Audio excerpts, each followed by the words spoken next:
Ladies and gentlemen, welcome to Triple N Media. I am Dr. Nikkam. Today we have a special topic that is comparing Ayurvedic medicine with the Western medicine. I have a special guest today, which is Dr. Shashirekha. She is the director of the Vande Wellness Global uh, healthcare system with multiple branches, the one located in Florida.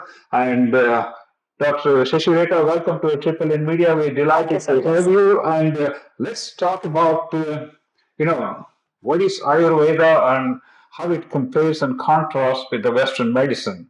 In fact, I went to Mysore Medical College, left there in 73. I've been practicing Western medicine for 50 plus years. So let's see how Ayurvedic medicine differs or compares with the Western medicine. Glad to be here, sir. Of course, many people these days are much interested towards Ayurveda medicine. So I would like to make people know that it is one of the most ancient science of life. So it deals with everything around life as well as help us to make the stability in health concern, both of physical health as well as mental health. So such a unique approach we do have in this life science. And the way it differs from Western medicine is that the root cause of the disease is a concern in treating the disease. So we often go managing to provide food as a medicine, take some changes in the food, and do help make the recommendations according to the season, as well as conduct the detox procedures to help understand and release the cause behind the problem. Is it more like a preventative approach to wellness versus the acute treatment like we have in this country? If somebody gets a pneumonia, we give them antibiotics, they go home, and or if they have a high blood pressure, we give them treatment for bringing the blood pressure down, but not necessarily reversing the process. How does the Ayurvedic medicine differ in this respect? Definitely a lot of scope and concern on preventing the diseases is there. So we do see a lot of lifestyle recommendations starting from beginning of the day to timings of the food, as well as timings to attend to your natural calls, how to train your biological clock, as well as support like an individual constitution balance. So there's a lot of things one should understand, educate himself about. So as an Ayurvedic practitioner, we do spend a lot of time conveying the same to the clients. The patients do understand about the situation they are going through and become able to manage the same in relevant context. So that's why it's more towards a preventive element. And of course, to a lot of extent, acute management is also there. But for the diseases like heart ailments, obviously we reach up to the help of the emergency medicine. Absolutely. Back in the 80s when I started cardiology, of course, most of the focus was on reducing the cholesterol, reducing the blood pressure, reducing the blood sugar. But nowadays, even the Medicare supports the preventative approaches. So would you say Ayurvedic medicine is a sort of complementary to the Western medicine, and the Western medicine is complementary to the Ayurvedic versus, Absolutely, yes. Absolutely, yes. And the final hope is to make the sustenance of health. Obviously, it would be much more wiser to handle the situation in acute condition with the Western medicine and take up all the relevant lifestyle recommendations to help the person do not get back into the same situation in his future life. Well, as a cardiologist, one of the things we deal with are, of course, chronic diseases like heart disease, high blood pressure, diabetes, arthritis. What is the approach to Ayurvedic medicine in terms of dealing with these patients compared to the Western approach? Well, of course, in heart diseases, as you started talking about, a lot of significant help for those clients to deal with their stress had to be given. So indeed, it is all about recommending him some lifestyle changeovers, which may include practice of like very strict dieting, the help of good fat, bad fat to be educated about him, as well as the stress management skills. Like it could be as simple as practicing meditation to yoga. So some poses definitely are more contributing towards quickly rebalancing your inner self as a grounding force of energy. So when executed on a daily basis, we can see a lot of significant change brought onto the person's blood pressure management as well as cholesterol management. So this will be a much support. And it's good at this point to mention that my thesis is on hypercholesteremia.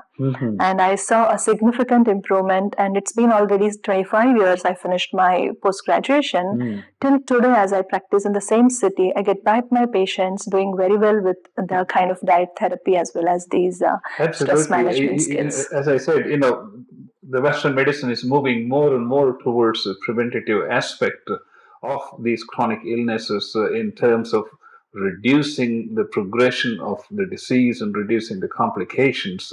So, in a way, sense, I feel like we are trying to reach the same target. Yeah. From different perspective, and maybe both maybe complementary in terms of helping people to get their weight down, get their sugar down, and get their cholesterol levels down. Yeah, That's fascinating. absolutely. Let's talk about with the Ayurvedic medicine. It's a lot of things to kind of circle around diet and herbal supplements and all this. Maybe you can elaborate on those compared to Western medicine, which is all pure chemicals extracted from various sources. Well, at this point of time, I would like to mention about a very important tool in Ayurveda is using food as a medicine. Obviously, we eat food to satisfy our hunger as well as attend to our emotions many a times. But if well planned and educated, people start to notice the good and bad effect of the food into their daily routine. So, of course, as a physician, we would be required to spend some more extra time to make them understand that the food, particularly a disease like diabetes, for example, the food with a good GI index is the key for the absolute control. So if we make them understand like these are the actual benefit when you opt for these food and make them use the same on a daily basis, you achieve the target very easily. Similarly, in arthritis, inflammation is the key to be addressed. So there are many food which are like quickly bringing up the inflammation onto the system. So if we make them get aware of, like, for example, there is gluten, there could be some very strong spices. People end up being craving for the taste of the spice. Eventually, back in India, we have been using spices, and we often see people end up tolerating much more than actual capacity of the gut. So that leads into repetition of the inflammation in the body. So once that has been stopped, I made a wrong impression that spices would improve your immune system. Absolutely yes, but many of them are acidic in nature.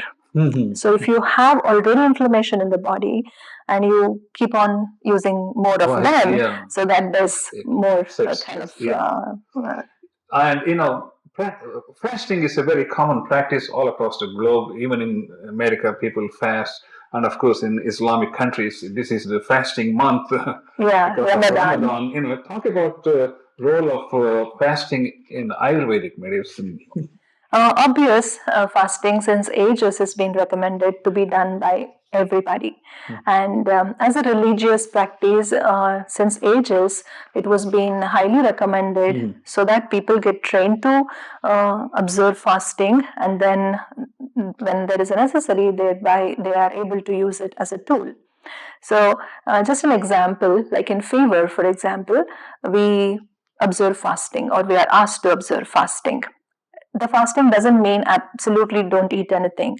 You can still allow some water to intake, or water infused with some herbs, like for example it could be ginger or mint, to help support the digestive system to get back into its normalcy. And in general, as a lifestyle recommendation for everybody, a healthy person also, we want to stick on to sunrise and sunset timings to eat the food, which is nothing but like an intermittent fasting as a regular note, so that you don't eat for that about 10-12 hours, which is a good time for the system to help manage complete digestion as well as give that rest for the digestive system to recuperate for the next day. I see. That's fascinating. You know, we covered a lot of topics in this introductory talk about Ayurvedic medicine versus Western medicine.